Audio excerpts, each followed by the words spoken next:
Welcome back to another Fantasy Football Predictive Analytics podcast with Rhys and our longtime friend, Ryan McDowell. I say long time, 15 years or so. Ryan, how's it going? Yeah, it's going great. We're in that grind part of the season. I know some people are maybe even thinking, I'm just ready to get this season over with. I'm ready for the off season. If you're a dynasty player and your team's struggling, maybe you're thinking that way, looking at the incoming rookie class or which free agents might be changing teams, things like that. But I'm still plugging away and trying to get into the playoffs in some of these leagues, Jeff. Now I have a bone to pick with Mr. McDowell that he doesn't know about. Bring it on. He started the playoffs this coming week. When I have players, a lot of them on bye, a lot of Carolina, a lot of Philly. I think he did it just for me. Not that I have no McCaffrey, but there's some leagues where I could use some Jalen Hurts. I could use some other guys. And, now I'm left with, is it Baker Mayfield or is it Taylor Heineke? Heineke. You know what I mean? Like, it would be nice to have Jalen Hurts. And I'm thinking, that McDowell guy, he was looking at rosters, the bye weeks. He said, that Tiefer Tiller guy, we're going to make this a little more interesting. I try to make it challenging for you. No, those kitchen sink leagues, I think we've talked about them on here before, but kind of a unique setup, basically a 24-team league. And we need the extra week for the playoffs. So normally we actually start in week 12. So in a normal year or previously, we would have already started the playoffs and you would have had to deal with that Kansas City Chiefs bye last week. But with the extra week this season, I don't know.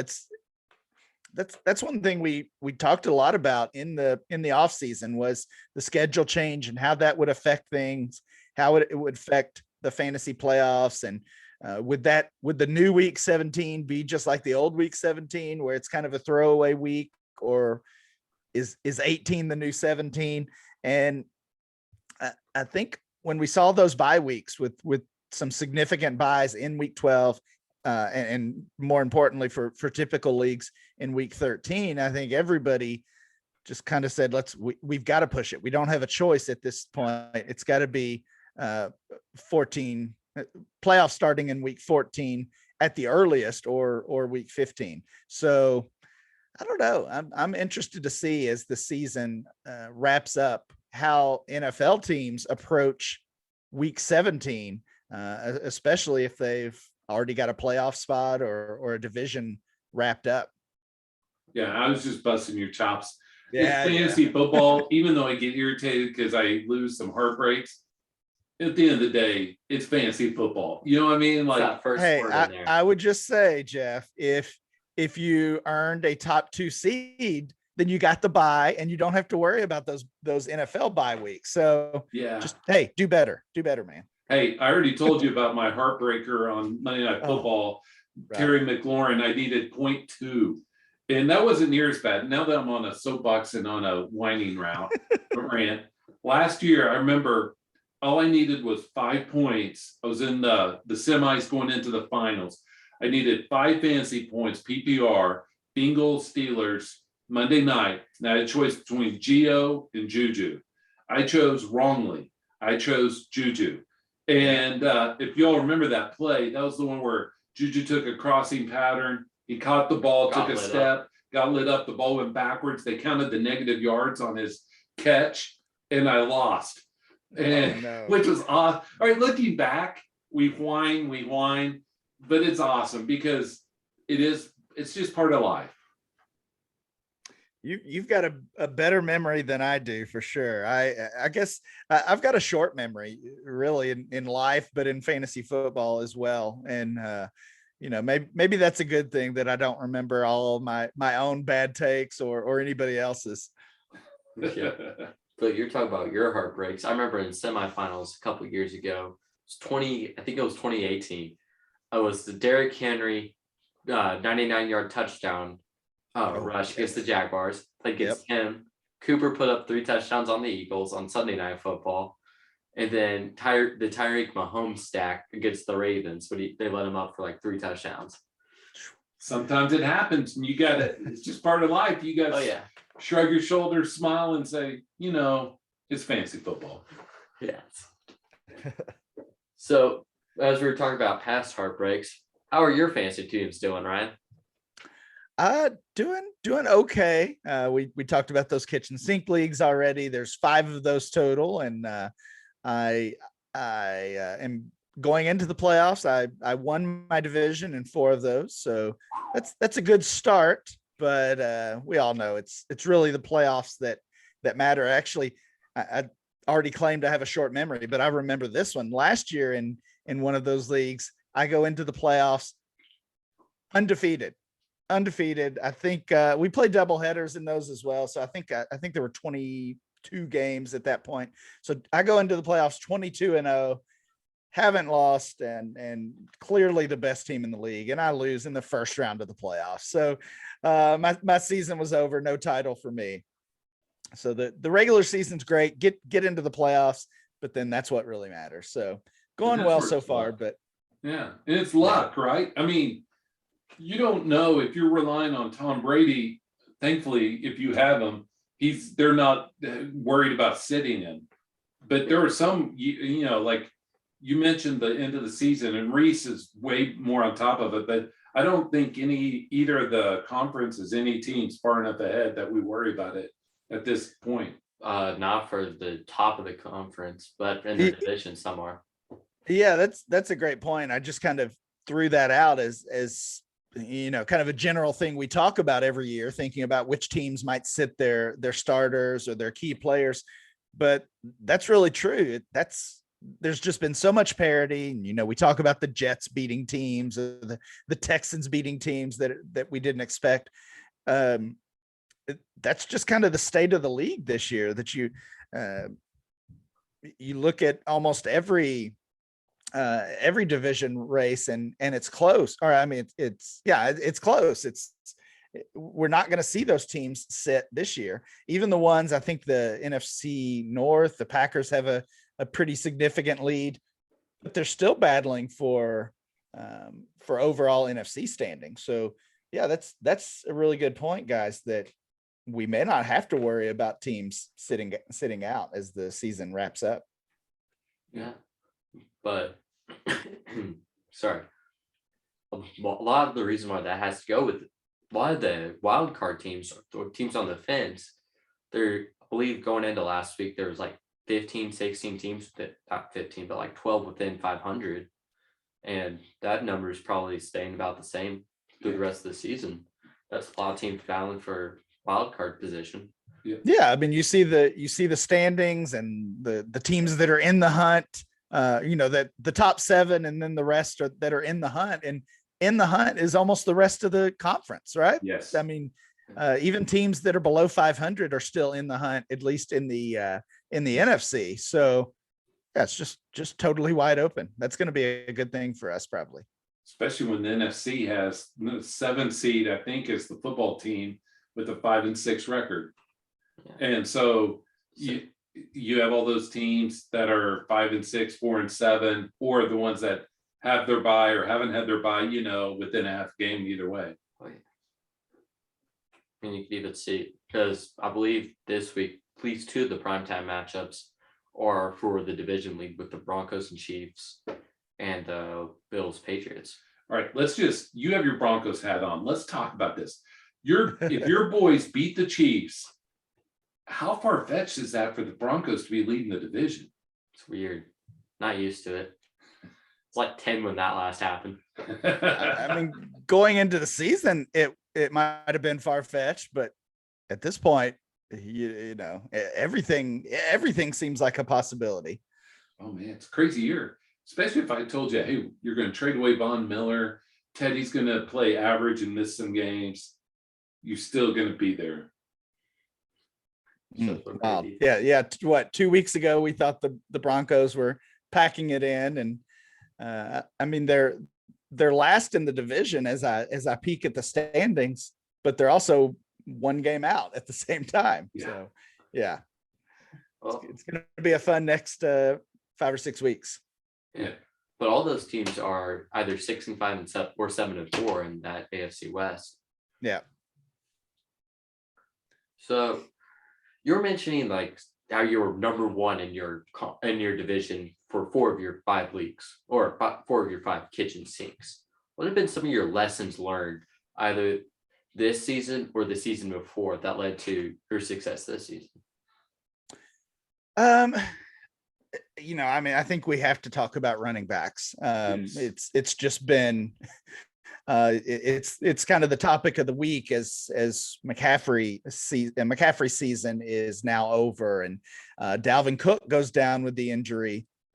And if I've seen it, if you guys have been on Twitter or checking out any content this week, you've seen the list of these were the top 20 running backs or the top 10 running backs coming into the season, and hurt, right? Out for the year, on IR, missed 6 games.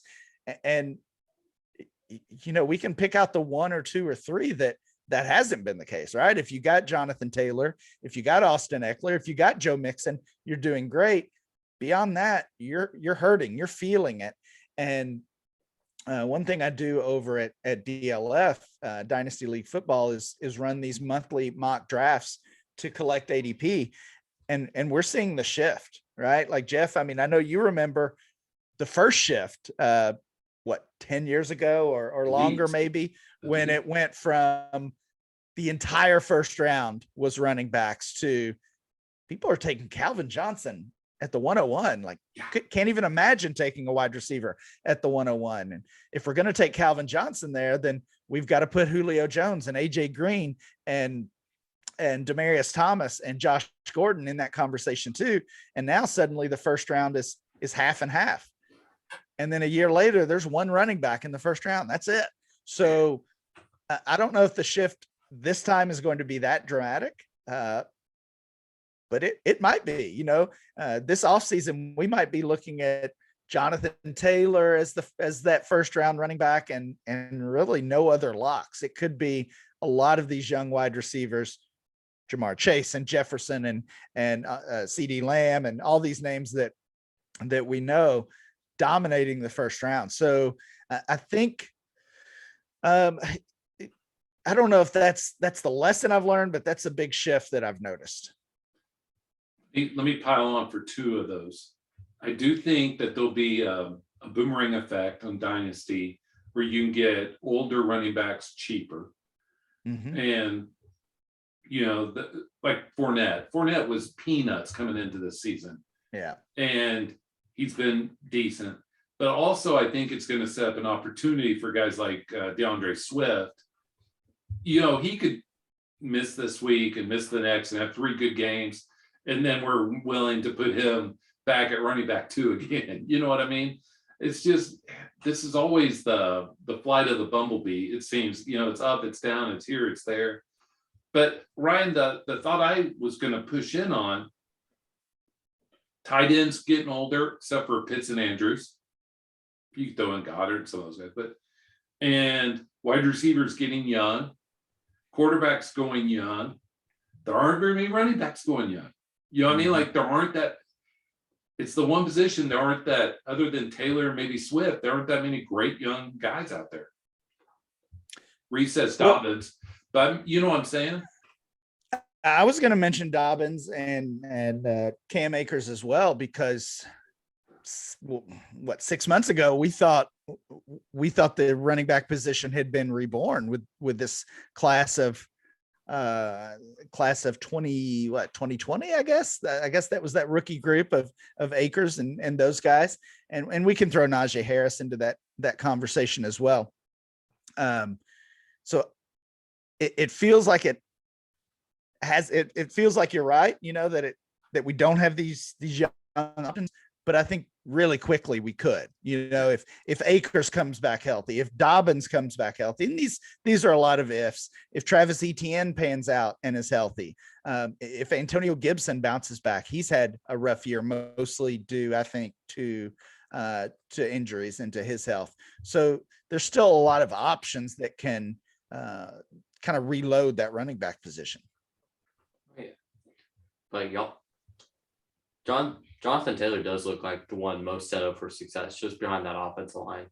And the other crazy part about Swift is while he's not getting carries, he's still getting the targets and all the receptions and all that.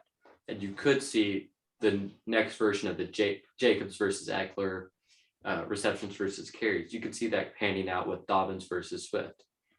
Yeah, where Swift is basically McCaffrey. He has a chance for 100 yards on the ground and 100 yards in the air in a week. I guess I kind of think of Swift more as early career Eckler and early career Kamara. Yeah. And those are certainly lofty expectations. But when Mark Ingram was scoring 10 or 12 touchdowns, I mean, Kamara wasn't getting a ton of work on the ground. No. Most of the points that he was racking up did come as a receiver. And I mean, we didn't knock him for that, but now suddenly that's the knock against Swift, that he's not a great runner, or he's not getting the carries that we want him to. So I don't know why we're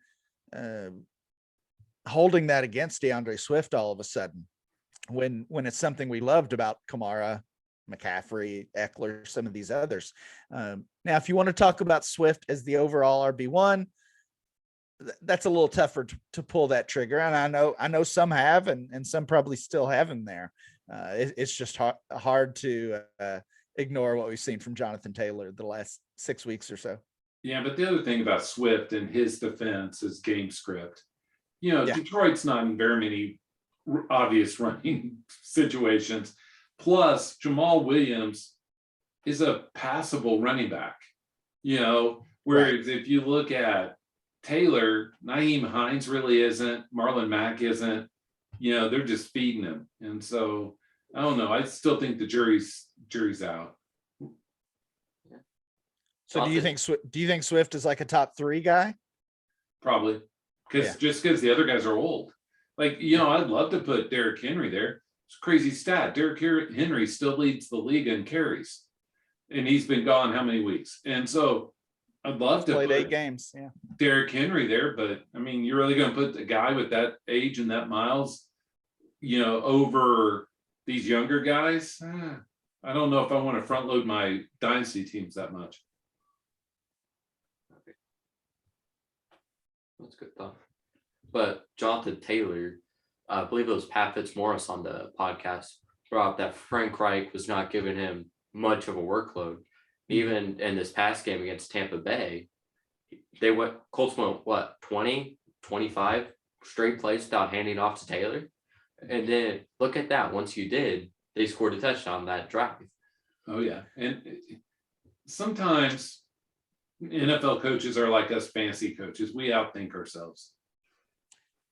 Yeah, that was really weird. It was almost like, like they got into their own heads, or they tried to change the game script up too much. And somebody made the point that the Colts tried to throw the ball, Carson Wentz throwing it all around the field, and the Buccaneers in that game tried to run the ball, focusing on the run game.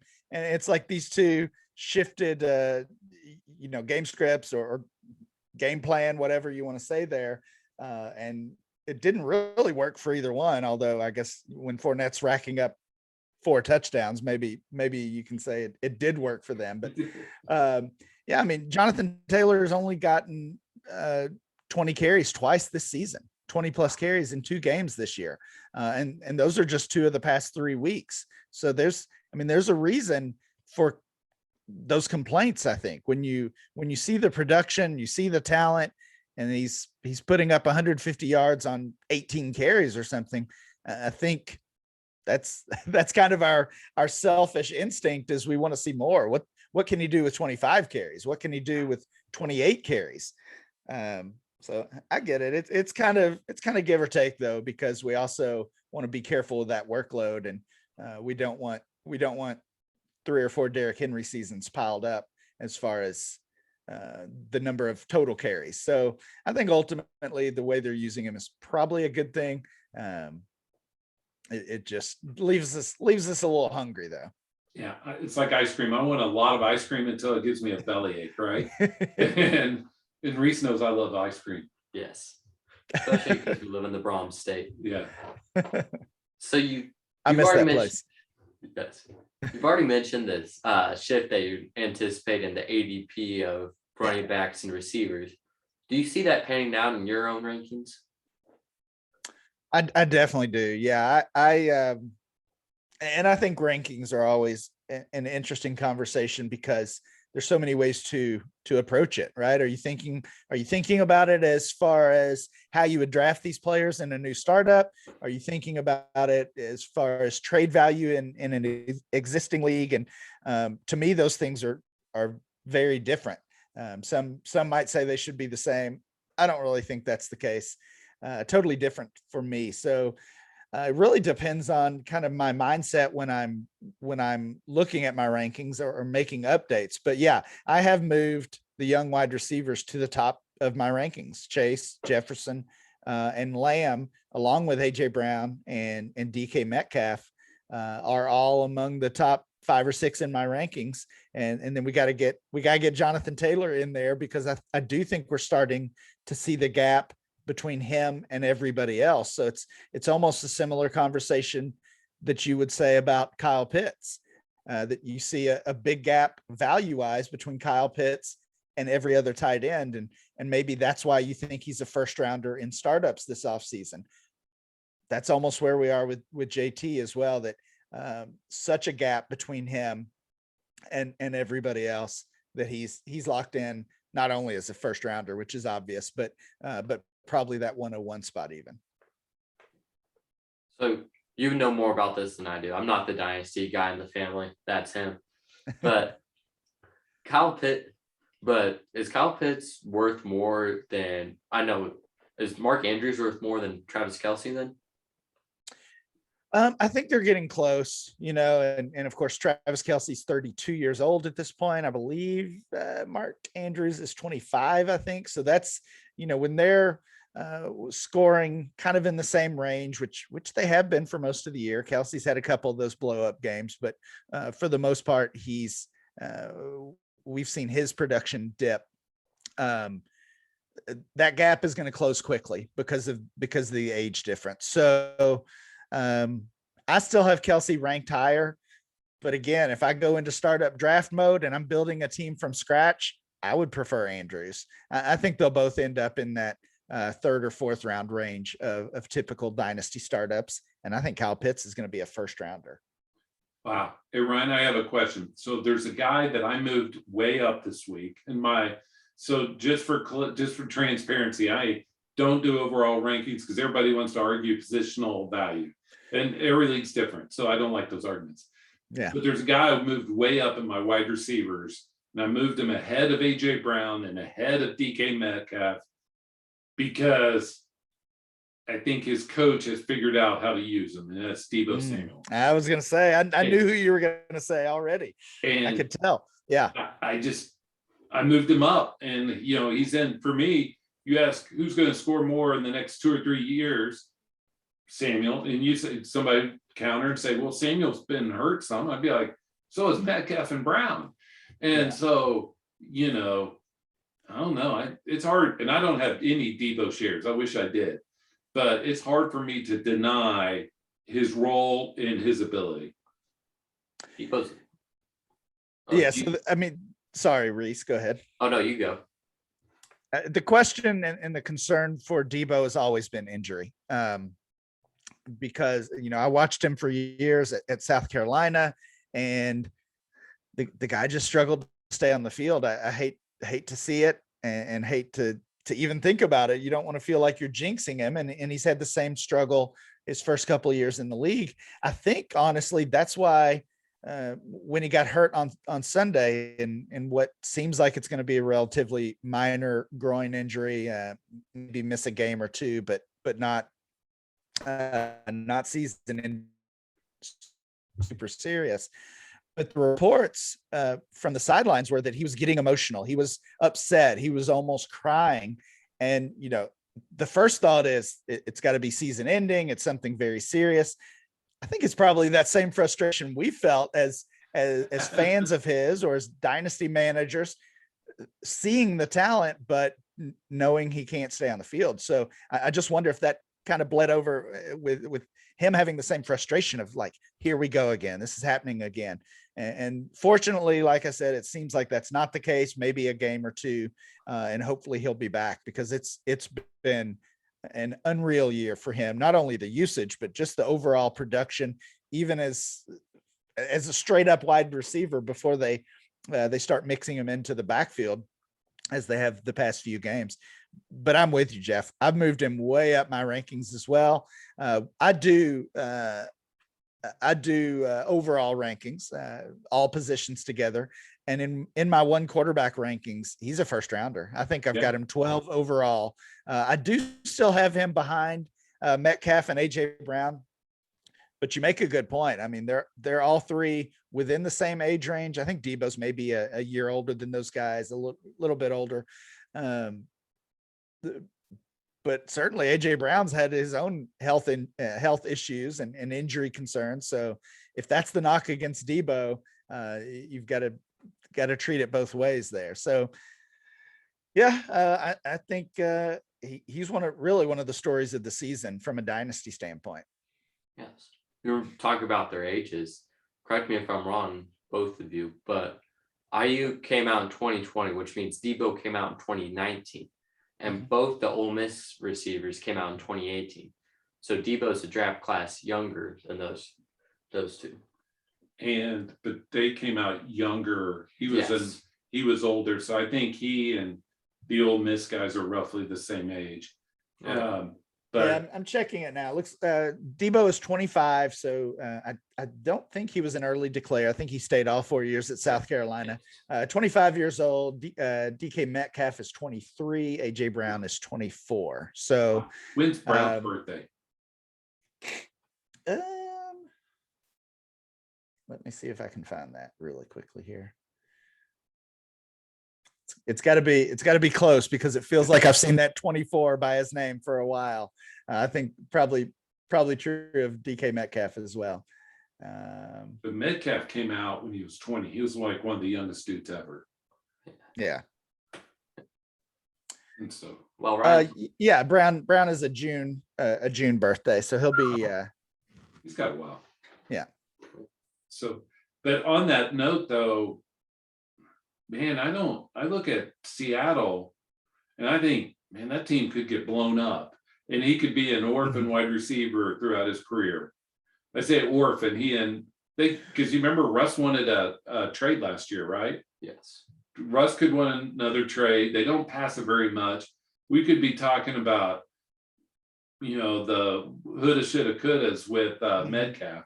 And then how about Brown after, that offense doesn't look the same without Derrick Henry opening up those slants are so much easier when you have a big bully that you're doing play action off of. Yeah, absolutely. I think that, we preach this with rookies when they're coming in, that talent over situation, right? Almost to ignore the situation. But when we have this evidence and 2 or 3 years of it, I think we have to factor it in, at least as a tiebreaker, right? And you already said it with Debo. Not only do they know how to use him, I mean, this is a team that loves to run the ball. This is a team with one of, if not the best tight end in the league, and they're building their offense around Debo Samuel every single week. So he's not just an impressive piece. He is the piece in that offense. One guy that neither of you mentioned that's been cooking the league is Cooper Kupp. Yeah.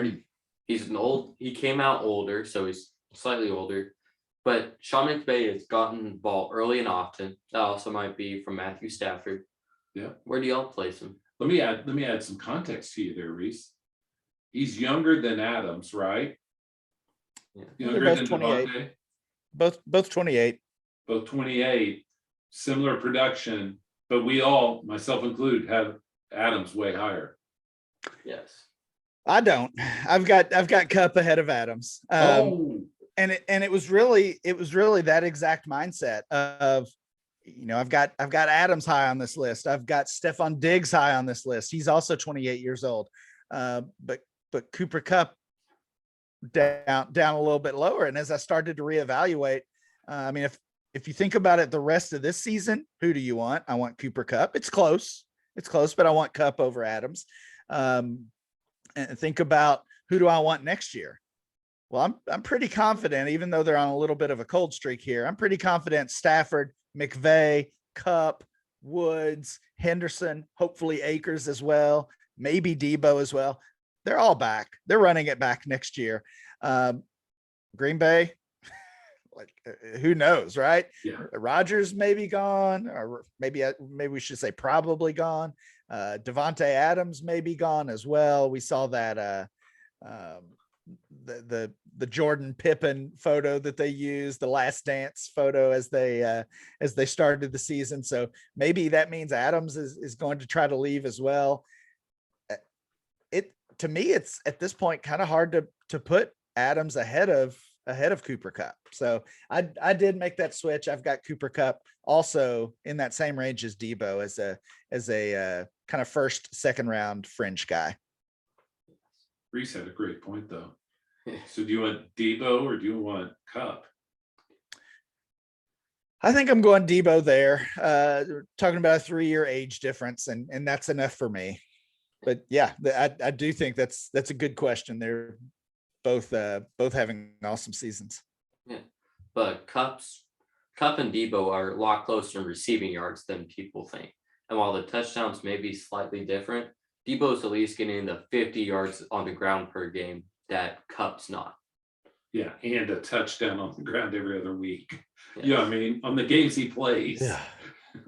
Yeah, it's really interesting because since they've kind of started using him more on the ground since the Elijah Mitchell injury, and that hurt Wilson or Sermon or whoever those placeholders were, but that didn't really matter. It kind of boosted Brandon Ayuk at the same time. Now he's kind of the primary receiver instead of Debo. And honestly, when Mitchell came back last week, I thought that might shift back. I thought it might just go back to Debo as the main pass catcher. Of course, Kittle there as well. I thought that would kind of hurt Ayuk. That wasn't really the case. I mean, we saw Mitchell go crazy, had the best game of his young career. Debo still had the 2 scores and 50 or 60 yards on the ground. And then Ayuk had a good solid game as well. Kittle was a little quiet in that one, but yeah, it really just feels like that coaching staff figuring out the best way to use the different pieces in the offense. Yeah. So how do you see that playing out next year if Raheem Mostert's still with the team, or if they draft a young running back? I think Mitchell has shown enough that they just have to hand it to him. They're always going to want to use more than one back. I mean, that hasn't really changed, but the kind of comforting thing to me, I guess, or the thing that gives me confidence in Mitchell, he's had these 2 minor injuries this year, gave Sermon a shot. It gave Wilson a shot when he got back. And everybody else in that backfield has struggled this season, other than Mitchell. And as soon as Mitchell was back, ankle or finger or whatever it was, wrist, I don't know. It didn't even matter. They just gave him that workload. He set a new career high in carries this past week in his first game back. This is the guy they want to use. So, I mean, that second back, maybe it's Sermon. I don't think it'll be Mostert. I think he's probably gone. Maybe it's Wilson. They're going to get somebody else, but they would be foolish to go against using Mitchell heavily because he's cheap, he's young. Use him up, right? Use him while you can. That's what we've seen them do in the past. Yeah. So we were talking about Kyle Pitts, Mark Andrews, tight end situation. Yeah. Do you see if Cordero Patterson stays with the Falcons long term and Calvin Ridley comes back, do you see those guys eat into a large portion of Pitts's presumed workload? it's just tough to say. I think there's so many balls in the air, so many moving pieces with that team. I think we have to expect a new quarterback as early as next season. I know they adjusted Matt Ryan's contract last offseason that basically ensured that he would stay 2 more years with the team. I think they've got to figure that out. They can't go into 2022 with Matt Ryan as their starter. And then when you look at the playmakers, I mean, Patterson's going to be a free agent. I think he will be in high demand around the league. He's going to be 31 years old. I don't think he gets a huge contract necessarily. But teams are going to look at the way Atlanta used him. Same thing we've just talked about with Deebo Samuel, really almost the exact same thing. How much success those two individual players have had, how much specifically Deebo's success has helped San Francisco. And I think Patterson's going to be able to pick his landing spot. As fantasy managers, we probably should hope he stays in Atlanta. They're the team that kind of unlocked him. They're the team that figured it out. And there's not much in that backfield that is going to give him any competition, at least right now. So I think we should be rooting for him to stay in Atlanta, but I'm not sure that happens. I think he's going to be able to pick his landing spot and have a lot of options. And then the Ridley situation obviously is just one we can't project. I mean, as soon as he made that announcement, I expected him to miss the rest of the season. But that's, this is not a torn ACL. This is not a concussion. This is not a twisted ankle that we can say it's 3 to 6 weeks or it's 1 year or whatever. I mean, obviously we all hope he's in a good place mentally and physically to start the 2022 season, but I mean, there's the chance we never see Calvin Ridley back on an NFL field, right? I mean, he's already made plenty of money. I don't know anything about the way he lives his life, but if he's saved money and this brings him negative feelings, emotions, negative mindset, and he can walk away the same way we've seen other players do it, all the best to him. Yeah. Oh yeah. But Patterson picking his spot, I could definitely see him and him being well used in a place like Kansas City, where you've seen, because they selected Clyde Edwards-Helaire, and they're probably regretting it because of his pass catching ability over guys like Jonathan Taylor, who could have been a lot more useful. DeAndre Swift, or I mean, we can go on and on with that. But, I didn't. Excuse me. I think it's tough to say where Patterson would fit in because we're really not seeing very many offenses use players like this, right? And I mean, of course, Carolina throws the ball to McCaffrey, or New Orleans throws it to Kamara, but this is a different situation. I think it's really the creativity needed to use that type of player all over the field, and it's what we're seeing again in San Francisco. I realize I didn't even answer your question on Pitts. I think Pitts is talented enough that if Patterson is back and if Ridley is back, I still think Pitts will get his and will be a star and live up to that Dynasty tight end 1 ranking. Yes. But I was just thinking Patterson because all the hype coming into CEH rookie season. Oh, you see what Andy Reid does for fantasy running backs and pass catching. Look what he did for Brian Westbrook. Patterson's shown more as a pass catcher in his career, especially this year, than CEH has so far in his NFL career. And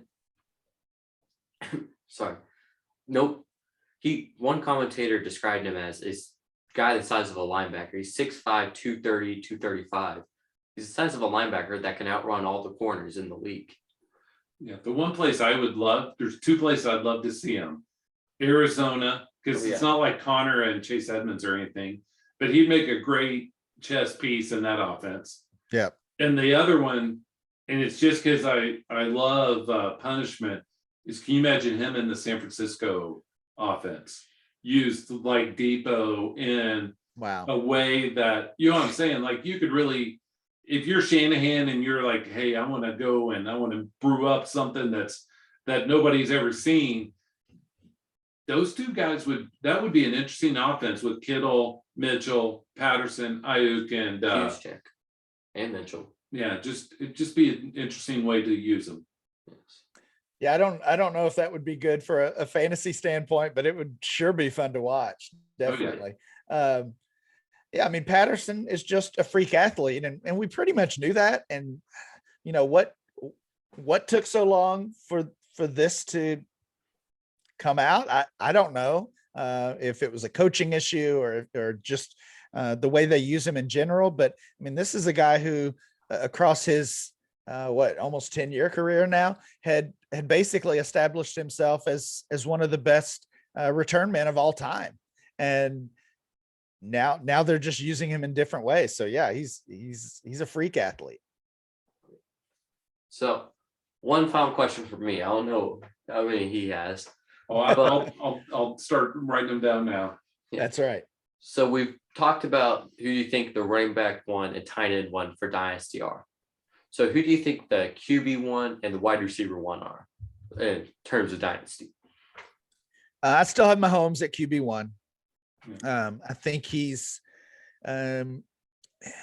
what we've seen from him, what we've seen from some of the other guys probably makes it takes it from a tier of 1 to maybe a tier of 3 or 4. Where entering the season, I would have had Mahomes by himself and then Kyler Murray, Lamar Jackson, Josh Allen probably in there somewhere. But now I think those players are probably all in the same tier.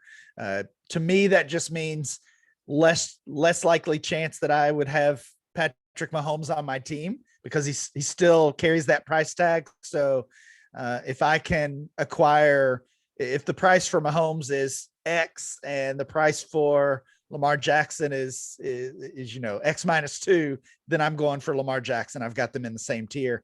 I think about it the same way from a draft standpoint as well. If we're talking super flex dynasty startup and Mahomes is the 101 and Lamar is a mid first rounder or a late first rounder, then that's the way I would go. Wide receiver. It's kind of different every day. Every day you ask me, I might give you a different answer, but it's Jefferson or Chase. It's one of the LSU guys for me.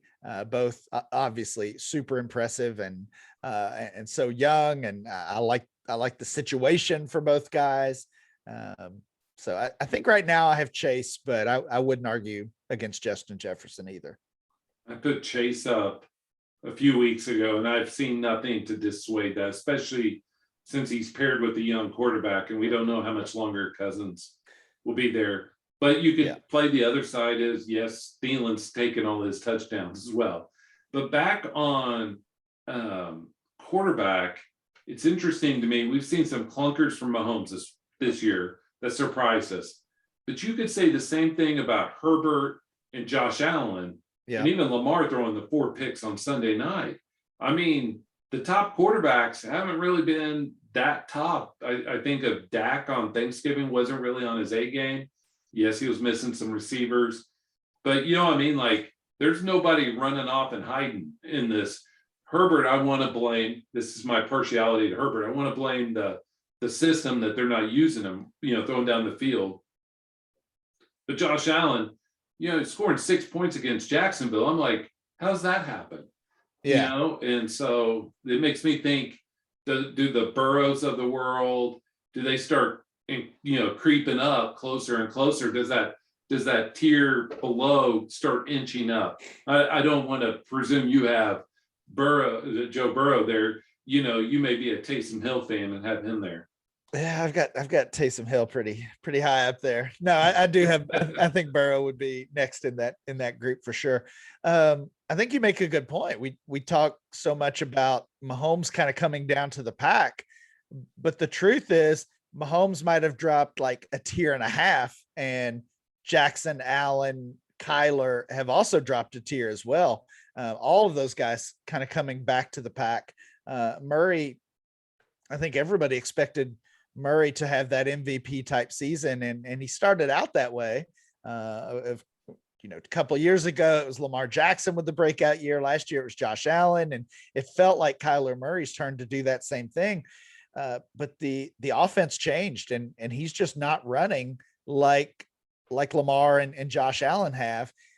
So prior to his injury, they were still winning. It was good for them, but not so good for us because he wasn't producing like we thought he would. He wasn't living up to that value, to that upside, because of the lack of rush attempts that he was and the way they were using him. So I'm really interested to see. I'm hoping he's back on the field this week. I want to see what he looks like, if the game plan has changed any now that they've taken a loss or two, and just see what's changed there.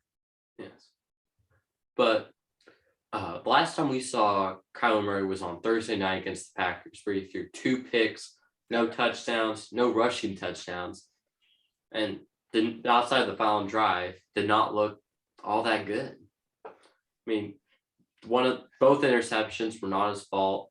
One was a deflection. One of them, AJ Green just stopped for no reason. But I mean, he has 3 rushing touchdowns all year, and of course that kind of takes on different meaning now that he's missed a few games. But even in the 8 games he's played, that's just not enough. I mean, he has the same number of rushing touchdowns as Aaron Rodgers, the same as Jimmy Garoppolo, and actually Josh Allen also has 3. So, both of those guys hurting us a little bit on the ground. Josh Allen has the yardage that Kyler does not have. It just hasn't found the end zone as much as he has in the past. So Ryan, I'm going to piggyback on Rhys's question. Okay. Which is for both of you. So let's project now. We're in the spring, we're in the summer. So what now? How do we leverage what we know? Do we go out and buy certain guys, or do we sell certain guys? And I say that because I have some internal conflict in my brain. What do I do with Jalen Hurts? Would I rather have Tua or Tom Brady in a dynasty? Tua's looked okay. You know what I mean? Like we're really at a crossing point with a lot of guys. Yeah. As far as who do we buy, who do we sell? I mean, if nothing changes between now and the end of the season, I'm going to be buying Trevor Lawrence and Justin Fields and Trey Lance. Those are the guys I would be buying. I still have all 3 as top 12 quarterbacks in Dynasty. Still believe in all 3. I think the price of all 3 has come down. Certainly has come down in relation to the top tier guys that we've been talking about. Tua is an interesting one, and Hurts is an interesting one. I still don't feel like I have an answer for either one. And really that's because I'm not confident that their team knows any better than I do. Right. Like how sure are we that Hurts is the Eagles starter next year, or that Tua is the Dolphins starter? I think I'm probably more confident in Tua, but it kind of feels like 60% at best for both of those guys. And at the price that they're going to cost in a dynasty superflex, it's tough to pay that, given that uncertainty. For me, guys, I would be selling A-Rob, though you couldn't get much for him, just because even though they have Justin Fields does not look to him at all. It's been the Darnell Mooney show. Even after he cooked Jalen Ramsey, that's where he first got his fame. Nobody's really talked about him since. Yeah. But Robinson's free agent, I think, and I expect him to be gone. Yeah. But I had a thought for you, Rhys. Where would you put Deshaun Watson in all this conversation today, knowing that you don't know where he's going to be, when he's going to play? Then we'll kick it to Ryan. Give Ryan a couple seconds to think about it, because Ryan's already got this figured out. I don't know if I have it figured out. I've got an answer though. He was not put on any of the commissioner's exempt list, correct? Yes. He's just holding out on the Texans. Right. At this moment.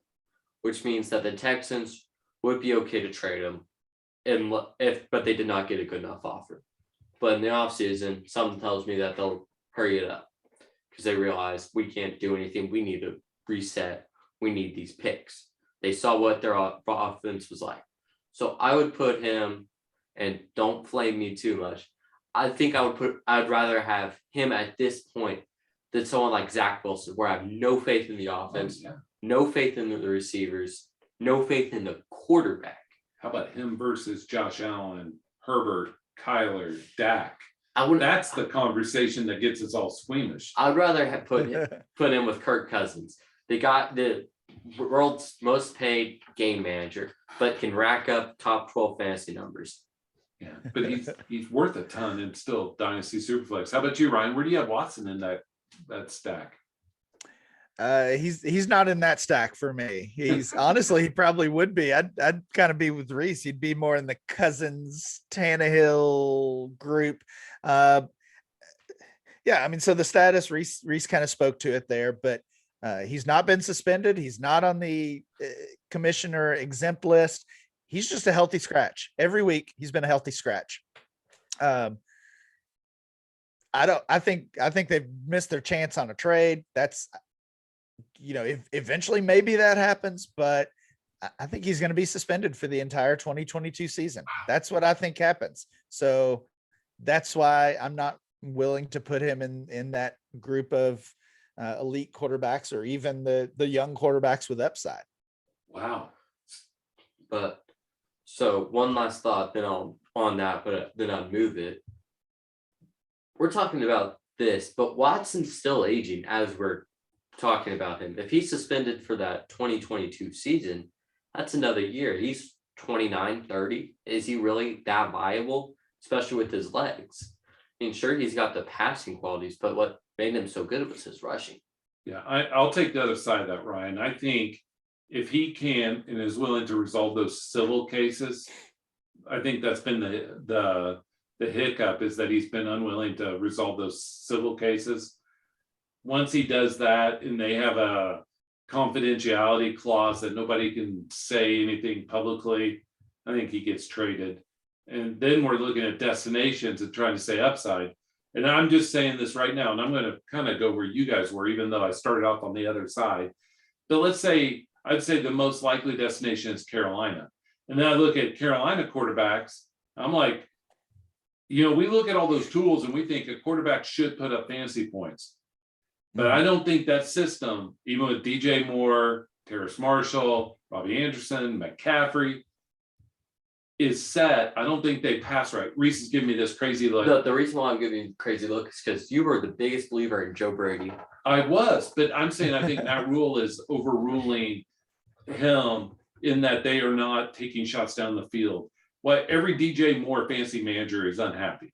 Every Robbie Anderson fantasy manager is unhappy. Every Terrace Marshall fantasy manager is unhappy. I'm saying we have Teddy Bridgewater, Sam Darnold, and Cam Newton, not exactly the all-star quarterback sample size that we want to use. But I'm saying I don't think Watson could go in and where those guys were quarterback 20 will now be quarterback 5. You know what I mean? Like, I just don't think that's the situation to be successful. Ryan, do you want to take the other side of that? No, I mean, I think that's fair. And regardless of where he lands, that it's another question mark. It's another piece of the puzzle that brings uncertainty to his value. And there's good landing spots. Obviously, if we're talking about Denver, Rhys, I think that would be a great landing spot with those weapons. If it goes the way you suggest, Jeff, and he kind of gets past it without a significant suspension, even if it's 4 games or 6 games, if he gets 6 games and gets traded to Denver, he's right back in this conversation in the Joe Burrow, Justin Herbert range, if not higher. Yes. All I'm saying is, I think if the prosecutors have had time to bring it to the foreground, and they haven't. I mean, this thing has been germinating a long time, and it's kind of squelched. And so I just think that now the ball's in Watson's court. And if you're those women you're not going to settle for peanuts on this. You're going to be like, hey, this guy needs us to settle for him to be traded. We're not going to go cheap on this. Yes. Well, and he needs to, I mean, we know the way the NFL works. Anytime one of these big names gets traded, they also get that new deal. So Yeah. he might want to settle before he gets traded and before that big new contract comes about. Oh yeah. Oh yeah. When there's blood in the water, the sharks start circling. Yes. One quarterback, because we have not talked about him much tonight, and you were circling around sort of his range. Where do you put Matthew Stafford? I put him below just for age. He's far enough older, putting up similar points. You disagree? I was looking at your reaction. No, what there. I'm saying is, like, where do you put him? Do you put him with like Burrow? Do you put him with Rodgers? Do you put him with Cousins, because Cousins, Tannehill, those guys that are low end quarterback ones that you are fine in a one quarterback league starting. Okay. Do you disagree, Ryan?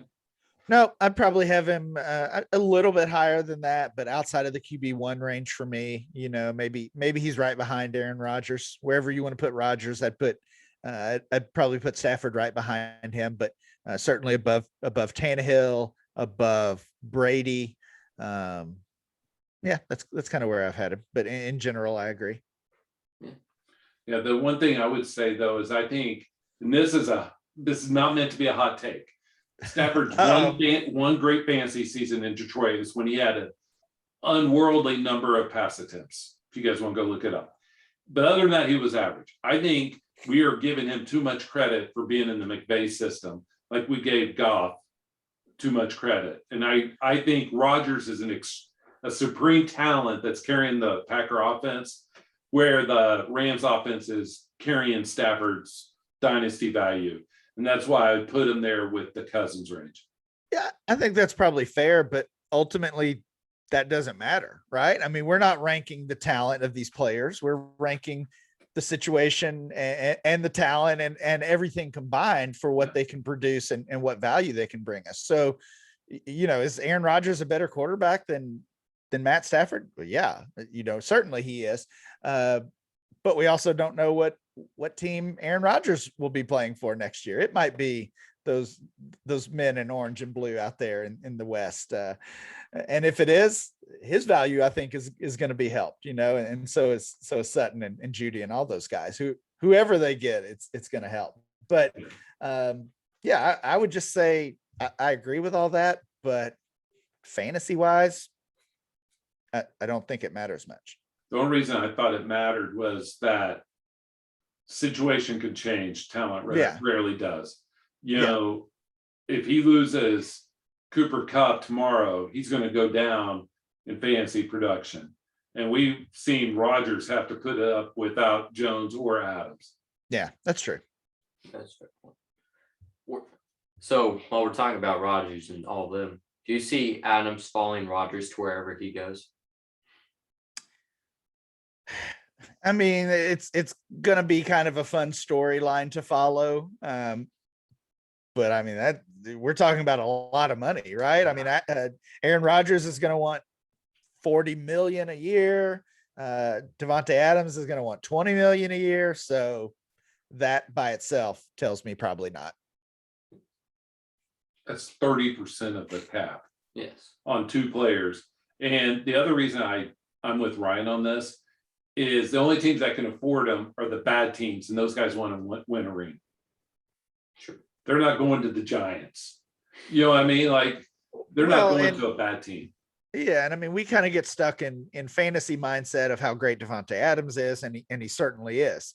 But when you look at the scarcity of high end wide receivers around the league versus quarterbacks, it's not even close. I mean, You're going to have multiple teams doing whatever they can this offseason, cutting players, restructuring contracts, dumping draft picks. I mean, whatever they can do to get Aaron Rodgers on their team. It's going to be like a rat race as, come probably February, something like that, February, March.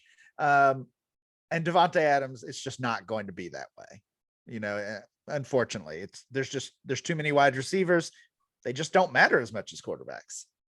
Yeah. And Adams is still under contract. It's it's no sure thing that he leaves Green Bay at all. Yeah, Ryan, we could have this conversation go on all night, and it's Oh awesome. yeah, for sure. It's awesome talking, just talking shop and talking to what is, because the one thing we know about Dynasty is if we had the same conversation next week, half of these takes we would want the other side, and just because stuff happens and it's so fluid. And if you go out a month, you go out week 16, we would be like, what was I thinking? Kind of conversations. And so that's what makes them all fun. We thank you for coming on. I hope to have you on again soon, sir. Anytime, guys. Always fun to talk with you guys. Oh, yeah. Have a good one. Bye.